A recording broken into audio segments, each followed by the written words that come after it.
میں آپ کو وارن کر رہا ہوں، اگر ان چوروں کو آپ نے مسلط کیا اور آپ نے ان کا جو عوام کا مینڈیٹ ہے وہ ڈاکہ زنی اور چوری کے ذریعے لیگلائز زبردستی کرنے کی کوشش کی، تو یہاں پھر پرامن انقلاب کی بجائے خونی انقلاب آئے گا۔ جو لیٹرین میں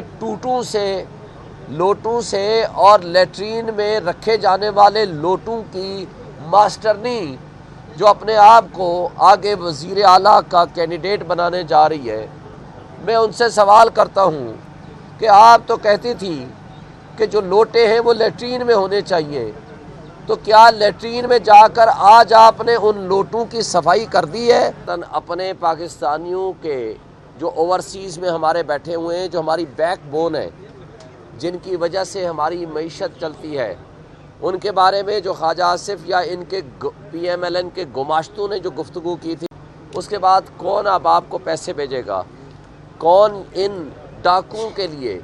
جو کہ ڈاکہ زنی کرتے ہوئے سر عام نہ صرف دیکھے گئے، پکڑے گئے اور پوری دنیا نے ان کو دیکھا کہ یہ ڈاکہ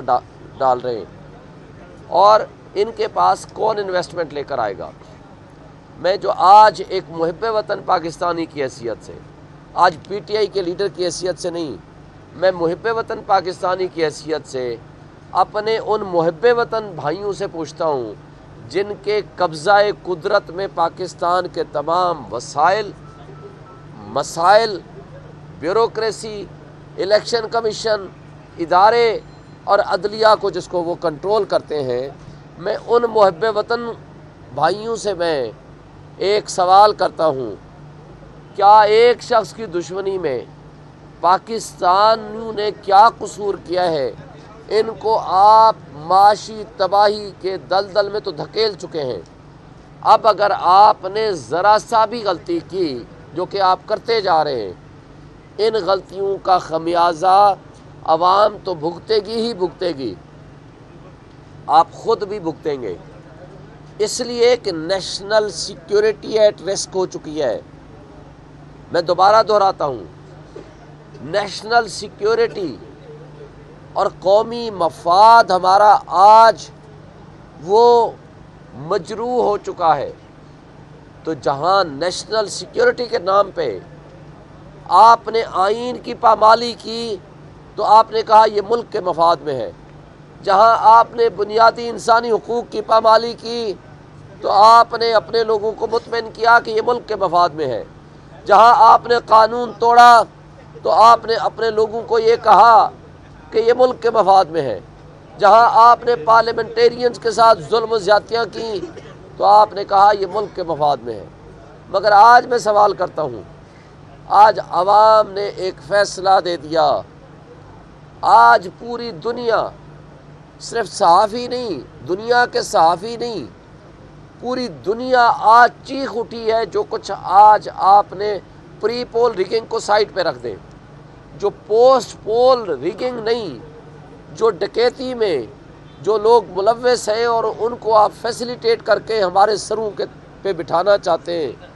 تو میں آپ سے سوال کرتا ہوں، تو خدا کے لیے یہ آپ کی نیشنل سیکیورٹی آج ایٹ رسک ہو گئی ہے، چونکہ آئین، قانون، انصاف، نظام، ادارے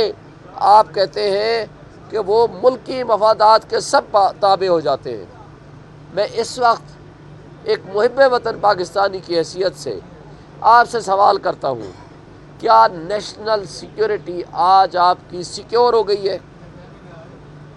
کیا قومی مفاد آج جس حالت کو پہنچا دیا گیا ہے، کیا اس سے آگے جانے کے لیے ہم مزید ایڈونچرز اور مس ایڈونچرز کے متحمل ہو سکتے ہیں؟ یقیناً نہیں ہو سکتے۔ آج آپ کے پاس اگر ان چوروں کو، میں آپ کو وارن کر رہا ہوں، اگر ان چوروں کو آپ نے مسلط کیا اور آپ نے ان کا جو عوام کا مینڈیٹ ہے وہ ڈاکہ زنی اور چوری کے ذریعے لیگلائز زبردستی کرنے کی کوشش کی،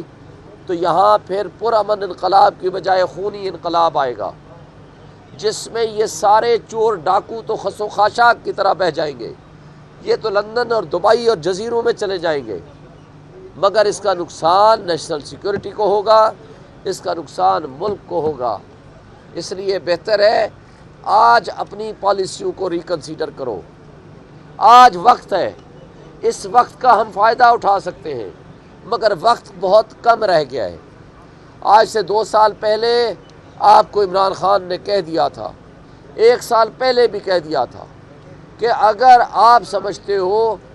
ملک چل سکتا ہے اس کے بغیر، عمران خان کے بغیر، تو مجھے بتائیں، مجھ ساتھ ڈائلاگ کریں، میں پیچھے ہٹ جاتا ہوں. مگر وقت نے ثابت کیا کہ عوام کے فیصلے کو جب بلڈوز کیا جاتا ہے تو اس کا نقصان جو اللہ تعالیٰ بھی، میں آپ کو بتاؤں، انفرادی گناہ اللہ تعالیٰ بھی معاف کر دیتا ہے، لیکن جب آپ اجتماعی گناہ کرتے ہیں تو قومیں بھی تباہ ہوتی ہیں، ملک بھی تباہ ہوتے ہیں، وہ شخصیات بھی تباہ ہوتی ہیں. آج آپ اقتدار چند اشخاص کا کتنے دن رہے گا؟ خواہ یہ ڈاکو 2 سال رہ جائیں گے، 6 مہینے رہ جائیں گے، 4 مہینے رہ جائیں گے، اور آپ جو بیٹھے ہوئے ہیں ان کے سہولت کار، یا یہ جو الیکشن کمیشن ان کو سہولت کاری کر رہا ہے، میں پوچھتا ہوں کتنے دن آپ کا اقتدار رہے گا؟ 6 مہینے، سال، 2 سال؟ لیکن اس اقتدار کے بدلے میں جو کچھ آپ کر رہے ہیں،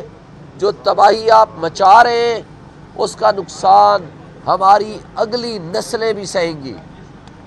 اس لیے بھی آج وقت ہے کہ اپنی پالیسیز کو ریکنسیڈر کریں. اب میں اگلا سوال کرتا ہوں، وہ جو لیٹرین میں ٹوٹوں سے، لوٹوں سے اور لیٹرین میں رکھے جانے والے لوٹوں کی ماسٹرنی جو اپنے آپ کو آگے وزیر اعلیٰ کا کینڈیڈیٹ بنانے جا رہی ہے، میں ان سے سوال کرتا ہوں کہ آپ تو کہتی تھی کہ جو لوٹے ہیں وہ لیٹرین میں ہونے چاہیے، تو کیا لیٹرین میں جا کر آج آپ نے ان لوٹوں کی صفائی کر دی ہے جن کو آپ آج گلے لگا رہی ہیں؟ کیا ان لوٹوں کی وجہ سے آج آپ خود جس طرح کے بدنما داغ آپ کے پاس پہلے تھے، مزید ان میں اضافہ کر رہی ہیں؟ اور سب کے پاس، آپ کو پتہ ہے کہ ان سب کے پاس فارم 45 موجود ہے، ان کو پتہ ہے کہ وہ کتنی سیٹیں جیتے ہیں. 17 سیٹوں کے ساتھ آپ نیشنل اسمبلی میں اکثریت کا دعویٰ کرنے والے ہیں، اور 41 یا 50 سیٹوں کے ساتھ آپ صوبائی اسمبلی پنجاب میں آپ اکثریت کے دعوے دار بننے کی کوشش کر رہے ہیں. تو لہٰذا جن لوٹوں کو آپ نے لیٹرین کی زینت سمجھتی تھی اور آج ان لوٹوں سے اپنا آپ منہ کو چھینٹے مار رہی ہیں، تو ہمیں آپ سے سوال کرنا ہے کہ آپ کون سے والی لیٹرین کی بات کرتی ہیں، آج والے کی یا ماضی والے کی؟ تو اس لیے آج آپ اپنے کیے ہوئے وعدے قوم سے، کی ہوئی باتیں قوم سے، ان کی ذرا درستگی کر لیں، یا اپنے نظریات دوبارہ بدل لیں کہ لیٹرین میں ہونے والے لوٹے اور یہ جن سے آپ چھینٹے ماروا رہی ہیں، ان کے لوٹوں میں آج کیا فرق باقی رہ گیا ہے. اور پھر آخری سوال اور آخری بات، کل میرے اپوننٹ نے یہ کہا کہ جناب میں فارم 45 صحافیوں کو دکھانے کے لیے نہیں ہے. میں ان سے سوال کرتا ہوں کہ یہ جو صحافی ہیں، یہ عوام کو آپ کی اصل بات پہنچانے کے لیے ہوئے، عوام کے لیے ہوتے ہیں، کیونکہ آپ کے عوام کے حقوق ہے. عوام کے حق میں اگر آپ نے ڈاکہ ڈالا ہے تو عوام کو آپ پوری پی ایم ایل این سے، یا اس ایم کیو ایم سے، یا پیپلز پارٹی کے لوگوں سے، یا جس نے بھی ڈاکہ زنی میں شریک کار ہے، میں ان سے سوال کرتا ہوں کہ آپ فارم 45 لے آئیے، آپ آ کے بیٹھ جائیے، پورے میڈیا کو دکھا دیجئے جس فارم 45 میں ٹیمپرڈ نہ ہو، ٹیمپرنگ نہ ہو، جس میں آپ جیتے ہیں، ہم آپ کو گفٹ کر دیں گے، خیرات میں دے دیں گے سیٹیں. لیکن اگر آپ نہیں جیتے تو آج آپ ہمیں یہ کہتے ہیں کہ جی آپ بڑے ہارڈ لائنر ہیں، آپ ہمارے ساتھ بات نہیں کرتے. میں ان سے سوال کرتا ہوں، کوئی آپ کے ہاں ڈاکہ مارے، یہاں تو پوری قوم کے حقوق کے اوپر ڈاکہ مارا گیا ہے، ان کے مینڈیٹ پہ ڈاکہ مارا گیا ہے.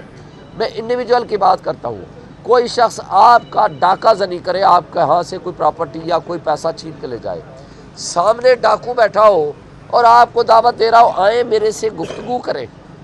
کہ میں کہ اس ڈاکے کے مال میں سے کتنا مال آپ کو میں واپس کروں، یا اس ڈاکے کے پیسے کو جو میں یاشی کھانا کھا رہا ہوں آئیں میرے ساتھ بیٹھ کے دیکھ لیں اور میرے سے گفتگو کریں، میں یہ ان ملک کی خاطر، پھر زکوٰۃ کہا جاتا ہے ملک کی خاطر آئیں جی ہمارے ساتھ بات کر لیں۔ میں ان سے سوال کرتا ہوں کہ اگر آپ ملک کے ساتھ لائل ہیں تو صرف ایک کام کیجئے، جو ڈاکہ ڈالا ہے وہ واپس کر دیں۔ اس ملک کو ہم نے سنبھالنا ہے، اس ملک کو قوم اور عوام نے سنبھالنا ہے، اور انشاءاللہ عوام کا جو فیصلہ ہے وہ برحق ہے، وہ آئین کے مطابق ہے، وہ قانون کے مطابق ہے۔ انشاءاللہ پی ٹی آئی حکومت بھی بنائے گی، اپنا